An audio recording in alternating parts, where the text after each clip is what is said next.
Hello and welcome to episode 32, I think, of the Green Bean podcast.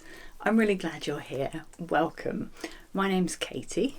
This is Jack, and we're recording this in my studio in Devon in the southwest of England.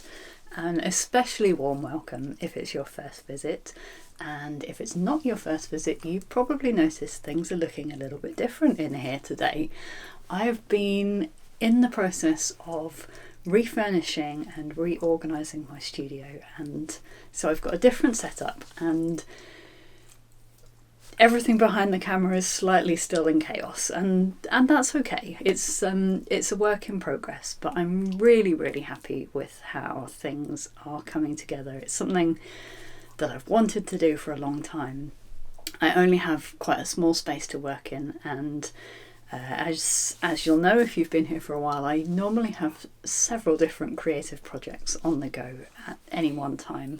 So making that space set up and work for me so that I'm not in a state of complete and utter turmoil all the time is a bit of a project. So it's been fun to pick furniture, reorganise things, change things around, and this is what we've ended up with. So I have shelves all along the wall behind me, and the opposite wall as well where the camera is placed, and this here to my left actually folds down and becomes a desk, and I have another one of those on the other side of the room.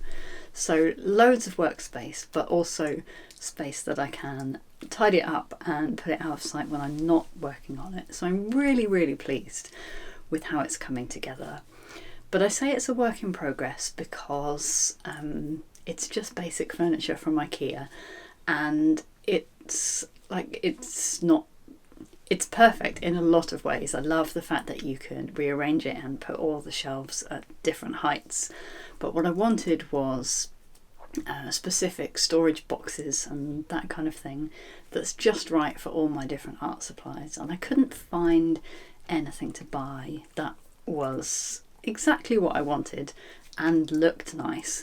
So I decided to make it. So as a kind of special, unusual feature in this episode, I'm going to show you a bit of making some storage boxes from my studio as well.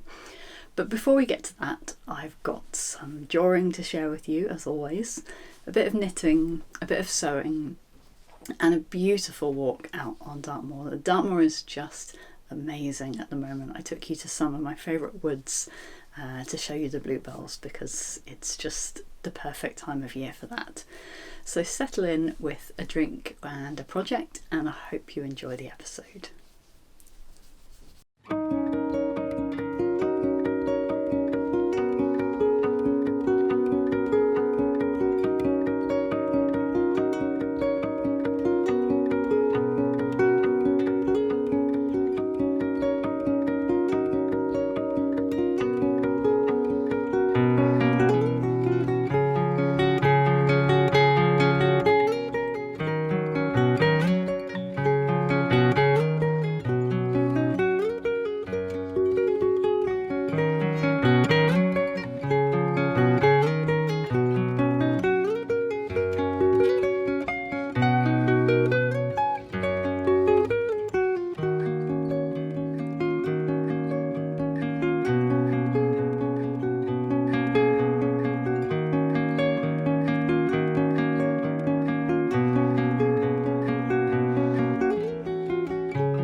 I've been feeling somewhat stuck with my drawing work lately, especially since I came back from my holiday.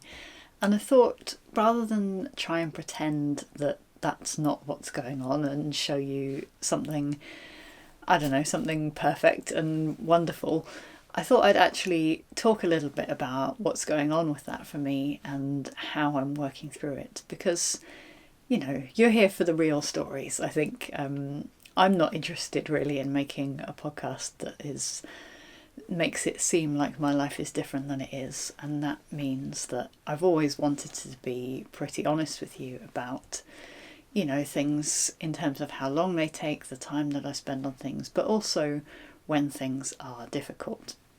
And when I sat down and really had a think about what was going on with my drawing, I realised that it was because I was feeling a pressure to make every single thing that I draw meaningful with a capital M, particularly at the moment because it's Pride Month, so there's a lot of amazing art and messages being shared on social media about Pride, which I would love to contribute to, but I don't want to contribute to it from a place of feeling like there's a pressure to create something like a deadline or something like that. Deadlines are often appropriate and they're frequently quite helpful to me in getting things done, but I don't want to create meaningful, kind of passionate work from a place of feeling like there's a pressure to do it.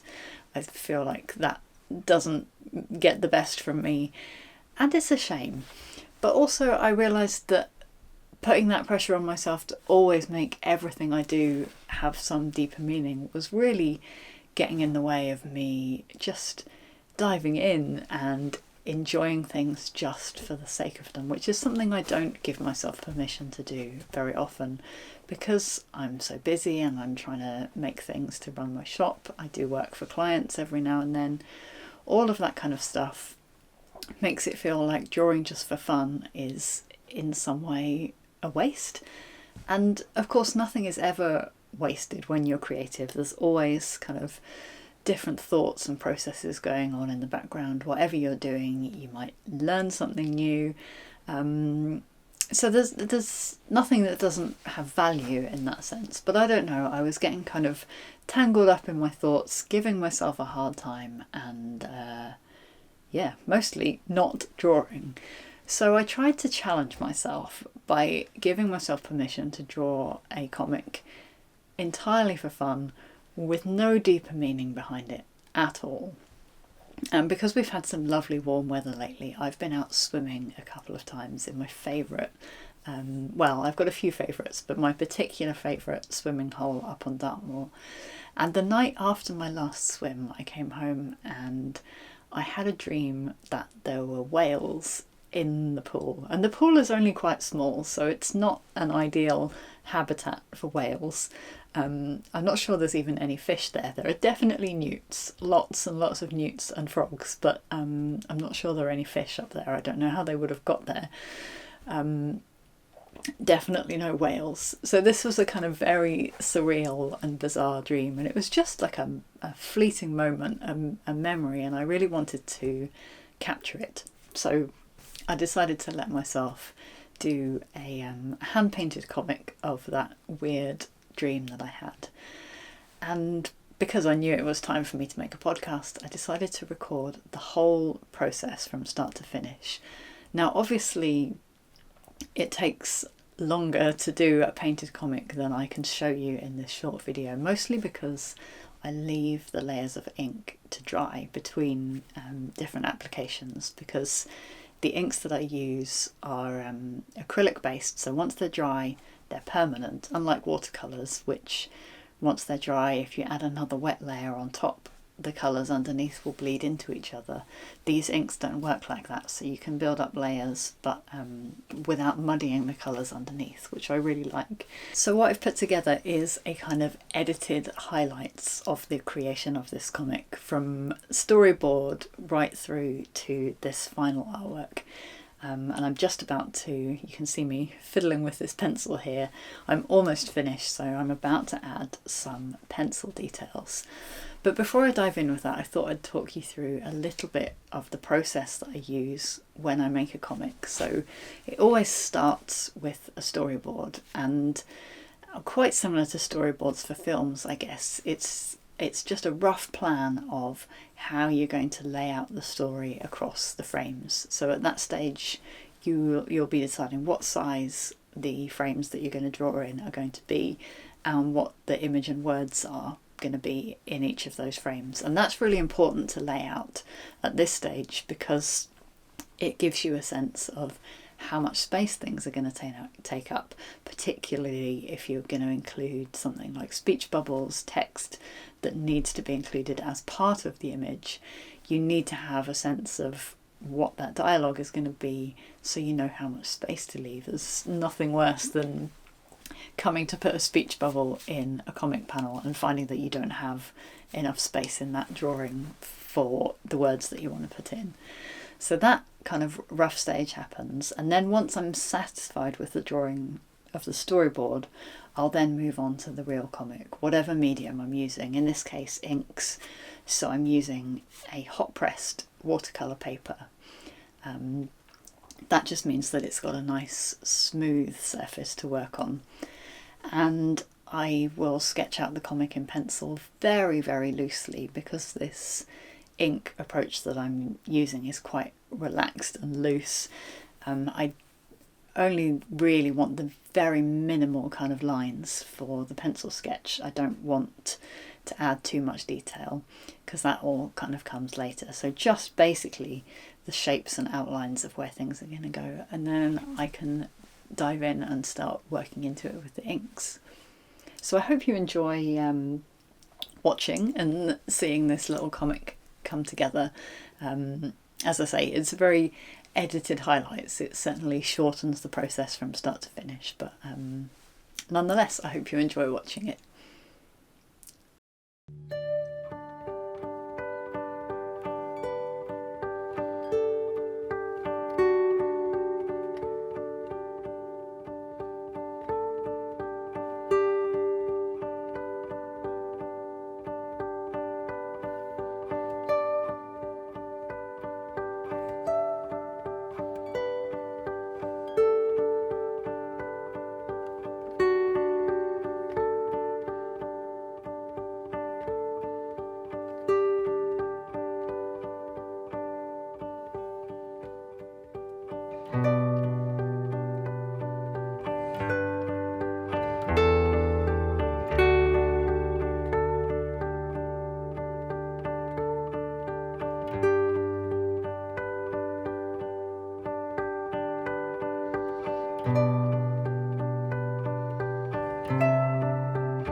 I've cast on the simplest of simple knitting patterns, which is just a basic stocking stitch sock. I don't actually use a pattern for this, it's my own kind of basic recipe from my head, although slightly different this time because the yarn I'm using is a little bit thicker than a standard sock yarn. It's yarn that I pulled out of my stash. It's also covered in bits of leaves and moss because I was knitting with it in the woods yesterday. It's Killen sock from Black Isle Yarns, so it's a blend of Blueface Leicester and mohair, no nylon blend. And I've had it in my stash for a while. I bought several colours from Julie when I was designing the cockle socks for the green bean. And actually this darker purple colour is the one that I ended up using for that, and you can see how much yarn I've got left over from a 100-gram skein from making that pair of socks. So I decided to combine it with some other colours, this lighter purple and then over here this green. And the amazing thing about Black Isle Yarns is that well, as well as sourcing all of her fleeces locally, Julie does all of her dyeing with plants, and it's amazing to me that she can get all of these beautiful colours just with natural dyes.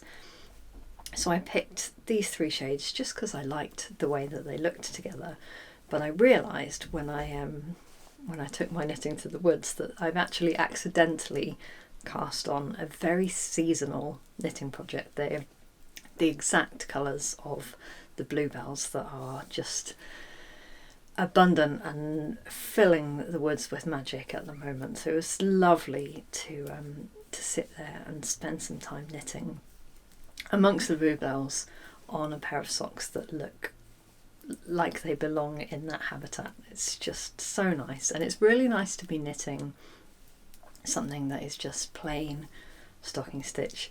Doesn't really need to be thought about very much. That's very much what I've been craving lately. It's just something simple, straightforward that I don't have to concentrate on too much. I've been feeling slightly overwhelmed by the number of works in progress that I've got.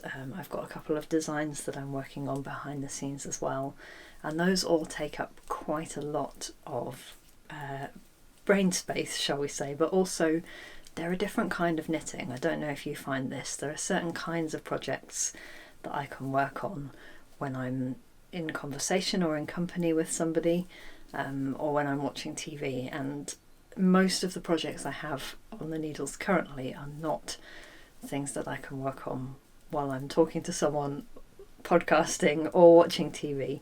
So I really needed something that was just plain, straightforward, and I could work on without thinking too much. So that's what I've gone for. So normally when I knit socks, I use 2mm needles and 72 stitches. I'm quite a loose knitter, that's why I use such tiny needles. But because this is a slightly thicker yarn, I've gone for 56 stitches, which is quite a few less than I would normally do. And as a result, it feels like this sock is just flying along very happily and going to come together really quickly, which is lovely. And it's not a self-striping sock yarn. I'm creating these stripes myself, but because I wanted it to be a straightforward project, I could not be bothered with cutting the yarn every time I wanted to change colour and leave myself with all of those ends to weave in. So instead I'm just carrying, I've got all 3 colours attached to my work, and I'm carrying the colour that I'm not using up the inside. So it does mean that it's going to be maybe slightly uneven. There might be a loose stitch here or a tight stitch there, but I think it'll all come out in blocking, and to me that is far preferable to having two ends to weave in every 3 rounds when I'm changing colours. So that's the option that I've gone for, and I think I'm going to thank myself for it. The beauty about using 3 different colours as opposed to a self-striping yarn is that I can decide the thickness of the stripes, and I can also keep them consistent when I work the gusset decreases. Normally when you use a self-striping, unless you do an afterthought heel, then the stripes are going to get a bit narrower around the gusset, but because because I'm doing the striping manually, as it were. I can have control over that. So my plan is to stripe the heel flap and stripe the gusset and stripe the toe, just make them all over stripy socks. I think that's what I'm feeling like is going to be the way forward.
I've actually been doing loads of sewing lately. That's because mostly during my couple of weeks that I took off work after the last episode, after publishing the Beetle Magic pattern and taking part in Wonderwall Wales, I really wanted to give myself a proper break.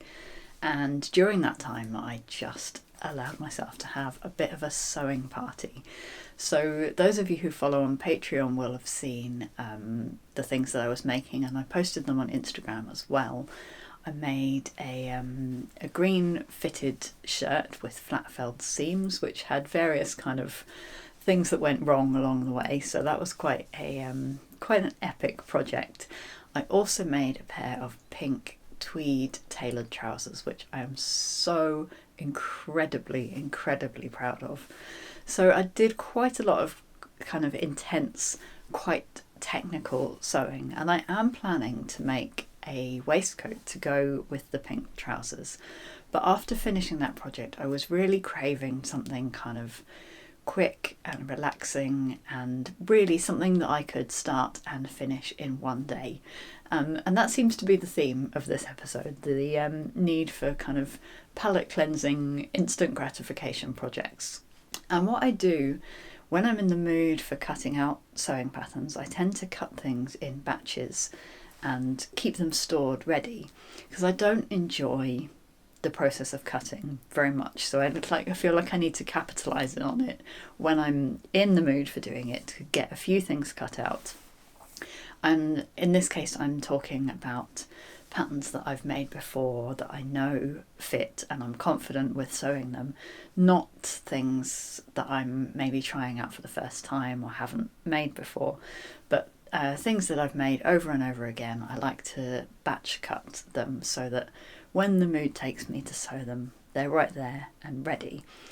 And one of those projects that I had in my cupboard was a dinosaur t-shirt. I'm just going to grab it and show you. Here it is.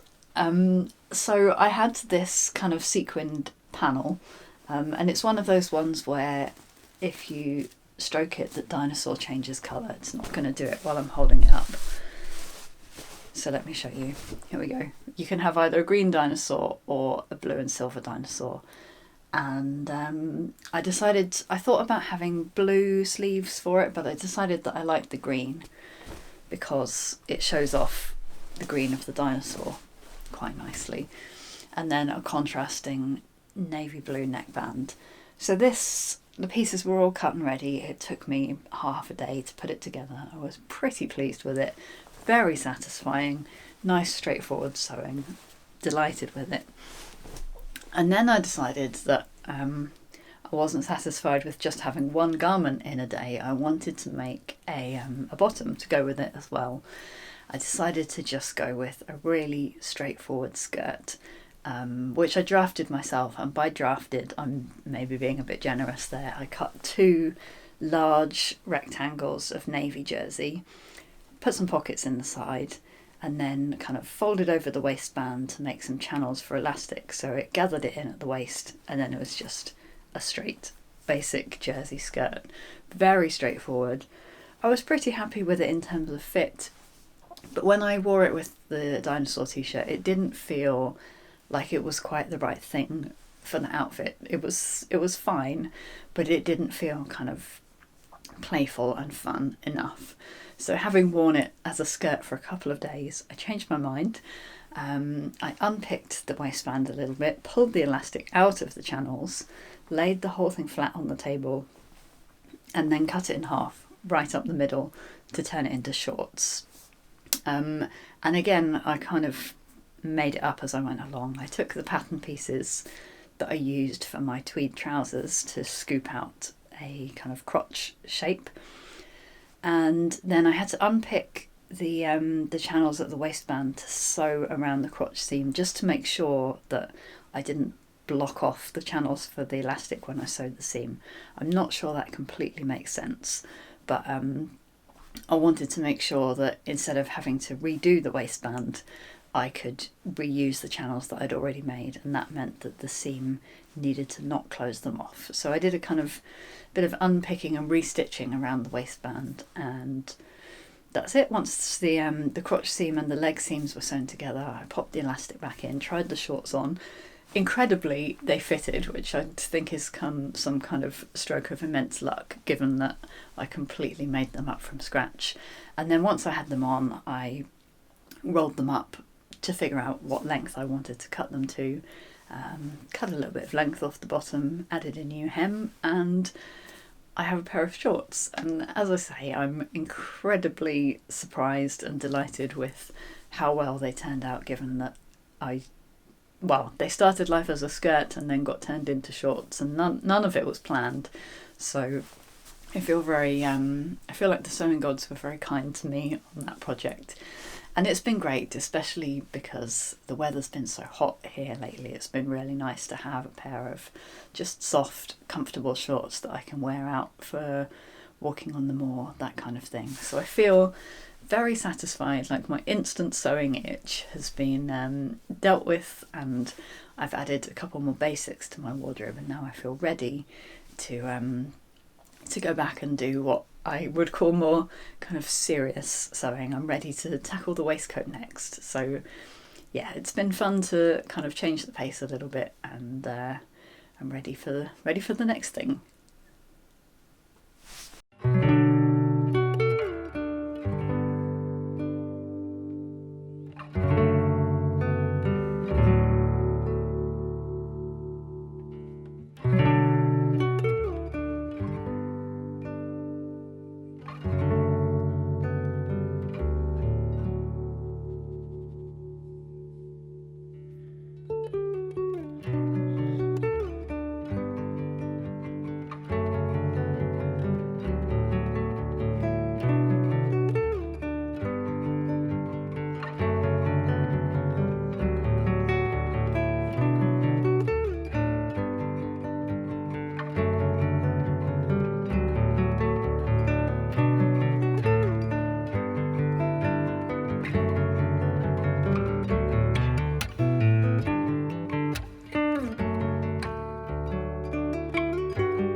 So let's talk about these boxes that I've been making for my studio space.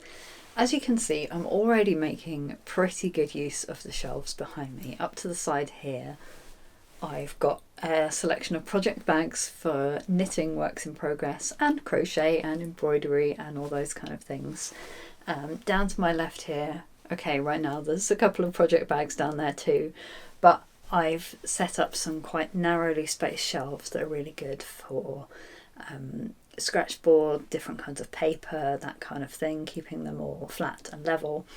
On the other side of the room, I've got a kind of chaos of higgledy-piggledy shelves, and that's where I'm going to store things that I don't use as often. So different kinds of paints for different surfaces, different kinds of glues, varnishes, all that kind of stuff that I use, but not regularly, that I need them to be immediately to hand.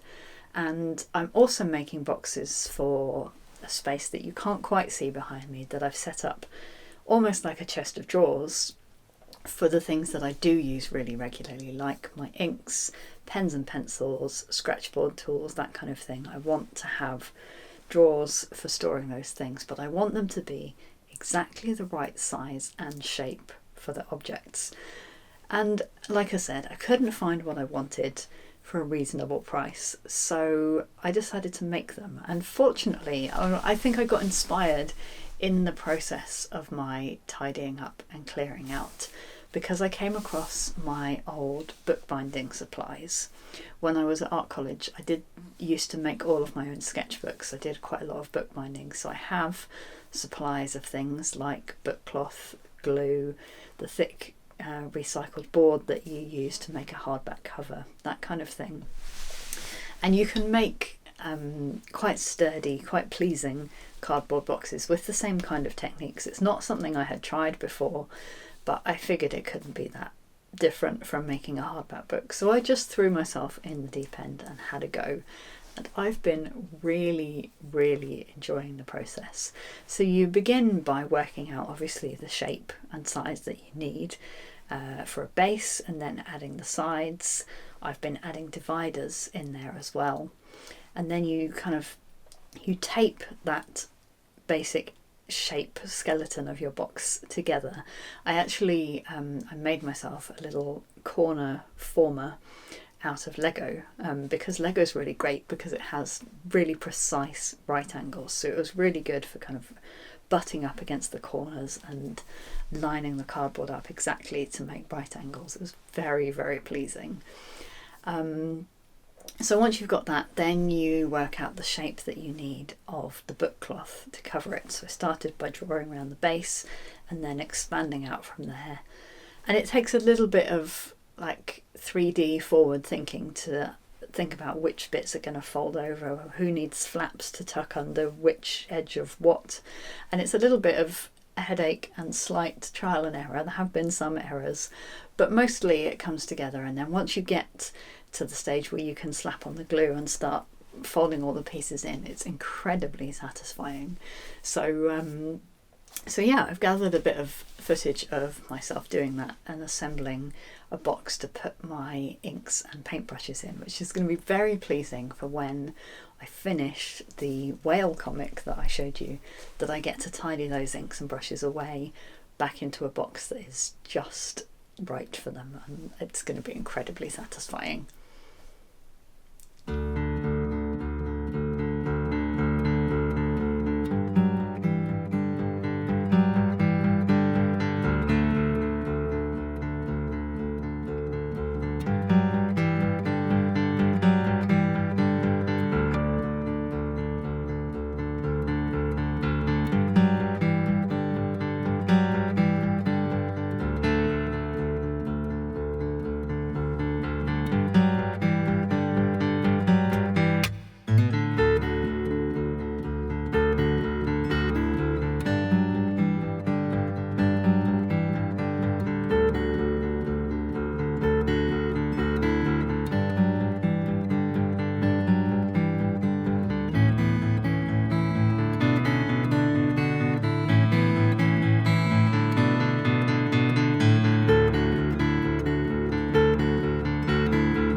thank you so much for joining us for another episode of the Green Bean Podcast.